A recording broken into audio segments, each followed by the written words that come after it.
her arm was clamped earlier in the play. I mean, look at that. Like, what can she do there? She literally could do nothing. The Indiana Fever just experienced one of the most unfair games imaginable. And this time, it's not just the referees at fault.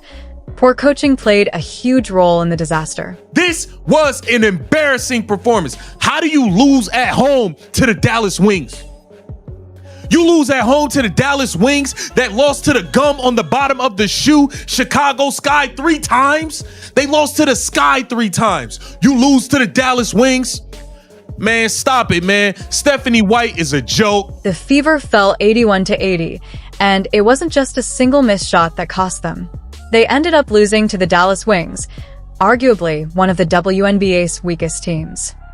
I just watched one of the biggest puke fest I've ever seen in my entire life. I just witnessed one of the most painful and cringeworthy games I've ever seen. 1-3 run at home by the opposing team on you, when the opposing team is the Dallas Wings and they're not any good. This game was full of obvious double standards from the referees, extreme physical play, and some of the worst officiating you could imagine. But here's the kicker. It wasn't only the refs at fault. Stephanie White, who publicly criticized the officials for their biased calls, somehow overlooked her own major blunders. Guys, today, it's bad enough when you have the referees being so incompetent, so inconsistent, clearly calling things one way for a certain player and calling it another way for another player. And let me tell you, this is starting to feel like a worrying pattern. If you think both the questionable refs and Stephanie White completely tanked the Fever's game, drop a "we are done" in the comments. So, what really went down in this matchup? Let's break it down. The recent Wings vs. Fever game ended 81-80. But let's be honest, this wasn't just a narrow 1-point loss. No, this was basically a masterclass in winning a game without actually playing better basketball. And the real stars of the show? The 3 people in stripes. You can just see right here, Sophie and Paige. Sophie has her arms out. Sophie doesn't have her arms on Paige, and Paige just shoves her. Paige just shoves her, and it's called as a foul on Sophie. But then this is, in my opinion, one of the most egregious no call or calls I've ever seen in basketball. From the very first whistle, the officiating seemed unusually selective. And by selective, I mean it clearly favored one team. Paige Buchers, who often got the benefit of the call, pushes off to create space, no whistle. Meanwhile, Sophie Cunningham barely moves near her, and it's immediately a foul. Now here's the one that still blows my mind. Late in the fourth, the Fever are closing the gap. The crowd is electric. Momentum is shifting. Buchers fully extends her arm to push off and make space. That's an offensive foul in every basketball rulebook, except apparently the one the refs were following that night.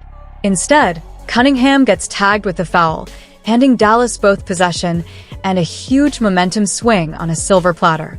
I think she deserves to be a WNBA coach. I think she's a terrible decision maker. She's terrible. She's a negative basketball coach. These questionable calls didn't go unnoticed. Players and coaches were visibly frustrated. Caitlin Clark was seen clapping pointedly at a ref after the game, while head coach Stephanie White openly called out the inconsistent officiating. Fans and critics argue that these calls disrupted the Fever's momentum and were a major factor in their razor-thin 81-80 loss. Indiana battled back from a 17-point deficit, went on a massive 19-3 run, and still fell just 1 point short. Watching the game, it's clear why. Every time the Fever started to gain steam, the flow was broken. The court felt anything but even. Every tilt seemed to favor the Wings. But if you think the refs were the only problem on August 12th, think again. The Fever had another challenge, right there on the sideline. Stephanie White herself. We don't call a timeout at the first case, we don't call a timeout at the second instance, and we don't call a timeout the third time. Instead, we wait until the last possible second to call a timeout. Now, let's zoom out and talk about the league as a whole. Right now, the WNBA feels like it's running on 2 broken wheels, poor officiating on one side and questionable coaching on the other. The Fever's August 12th loss to the Wings is the latest example, starting with the referees. It's not just a bad night here or there. All season, players, coaches, and fans have been talking about selective whistles. One game, a clear foul gets ignored. The next, the tiniest touch sends someone to the line. When it happens in big matchups, especially involving stars like Caitlin Clark, it's even more frustrating. Missed calls, phantom fouls, flagrant plays that apparently exist only in theory. Fans notice, and they know when the game doesn't feel fair. Then there's Stephanie White. Late timeouts, odd rotations, hesitations to adjust when the other team is clearly gaining control. This isn't just about X's and O's. It's about keeping your team in the fight when momentum is slipping. And too often, those moments slip right past. Put the two together, skewed officiating and questionable coaching, and you've got the perfect storm for frustration. The league is trying to grow, pulling in new fans, especially with that massive $2.2 billion media deal. But what's the point if people start thinking games are decided by refs or coaching mistakes instead of the players? Fans want to trust the product. They want to believe that if their team plays well, they'll win. Right now, that trust is cracking, looking at the future of the Fever under White. After the game, she had plenty to say about the referees, the double standards, the calls that favored Dallas.